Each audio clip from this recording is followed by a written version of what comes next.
eu nunca ouvi falar em ministro de Corte Suprema de outros países. Assim, ó, você conhece ou não conhece? Nunca ouvi reportagens sobre ministros de Corte Suprema. Lá nos Estados Unidos chamam de juízes da Corte Suprema, não é ministro, né? Aqui que é ministro, né? Eu nunca ouvi falar. E no Brasil parece, eu tenho a impressão que eles são mais um partido político, de tanta exposição que eles têm em mídia. Sabe, a mídia expõe tanto esses ministros que eles acabam dando uns pareceres esdrúxulos, fora dos pareceres jurídicos. Você vê pareceres aí, ou comentários, opiniões de ministros tipicamente políticos, sabe? Não está invertendo as bolas disso? Eu não quero que o senhor saia preso daqui, nem condenado, como o Daniel Silveira foi, tá? Mas eu deixo espaço para o senhor comentar isso daí. Eles têm, muitas vezes, me entrevistam, me perguntam a esse respeito, Zaidan, de como é que a população reage a isso. E eu digo que isso é uma coisa recente na história do país, né, porque anteriormente, aí há uns 15 anos atrás, você não acompanhava, não conhecia efetivamente os ministros do Supremo.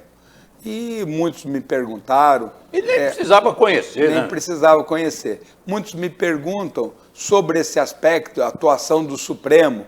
Eu digo que alguns aspectos devem ser levados em consideração, e que é a própria opinião pública. Você repara, Zaidan, que esse atrito que ocorreu entre o Daniel Silveira e o Supremo fez com que o Daniel Silveira fosse cotado, entre os mais cotados, na pesquisa de opinião para o Senado do Rio de Janeiro.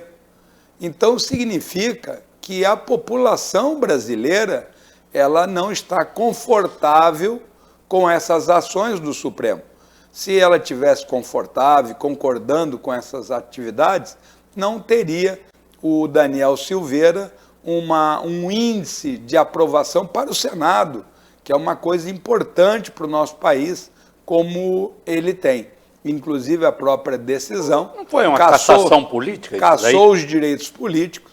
Vamos aguardar a evolução das atividades, mas você observa que o próprio julgamento, né, o júri popular, como eu costumo dizer, que é a eleição, ele talvez não tenha essa oportunidade de participar. Vamos aguardar os recursos e a evolução dessa atividade. O senhor está protelando aqui, não tem mais recurso, não.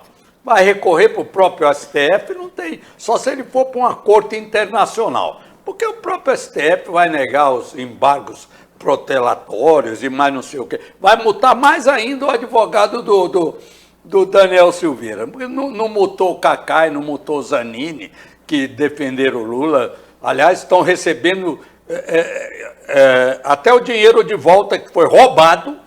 Os condenados, tá, estão recebendo. Aqueles que fizeram a delação premiada, devolveram 100 milhões, 200 milhões, está sendo devolvido para eles. Né? Quer dizer, é uma coisa de maluco. Alguma coisa está errada nesse país, General. A casa que o senhor pertence lá, que é a Câmara Federal, que o senhor presidiu uma sessão por um períodozinho antes de ontem lá, eu vi o senhor na presidência lá, foi covarde, General. Foi muito covarde. Porque não tem como agir do jeito que o Lira agiu na condução daquilo. Foi uma covardia medonha, do meu ponto de vista, tá? Eu gostaria de saber o seu ponto de vista, se acaso isso acontecesse com o senhor não vai falar de mandar matar ministro, prender ministro do STF, eu sou uma pessoa mais diplomática. Mas a ação foi muito violenta. A punição foi muito violenta. Estou defendendo Daniel Silveira, não. Acho até que ele é um cabeçudo, sabe? Uma pessoa estúpida, sem diplomacia nenhuma. Mas isso não dava o direito dele ser cassado do jeito que foi. Caçar os seus direitos políticos. Se eu lhe ofender, o senhor vai na justiça e pede danos morais contra mim. Por que o processo não correu assim? Por que o processo foi para o Supremo? Por que o acusador foi o julgador? É uma boa pergunta, Zaidan. Isso daí, muitas vezes, eu mesmo sou contra o foro privilegiado para os parlamentares, acho que o foro privilegiado não deveria ocorrer, mas repara que muitas vezes o foro privilegiado também ele não traz vantagens. É o caso do Daniel Silveira. Ele já entrou num nível na corte que praticamente não se tem grandes alternativas. É como você falou, o recurso, cabe recurso ainda. Devem recorrer, mas esse recurso é a própria corte. A Câmara dos Deputados, Zaidan, ela teve a oportunidade, quando ocorreu a prisão preventiva do Daniel Silveira, de fazer um julgamento e votar a favor ou contra essa ação. Ela também poderia ter a oportunidade de sustar o processo. E dentro da primeira oportunidade, que foi a da prisão, ocorreu uma votação dentro desse processo democrático e infelizmente, o Daniel Silveira, nessa oportunidade, não logrou êxito.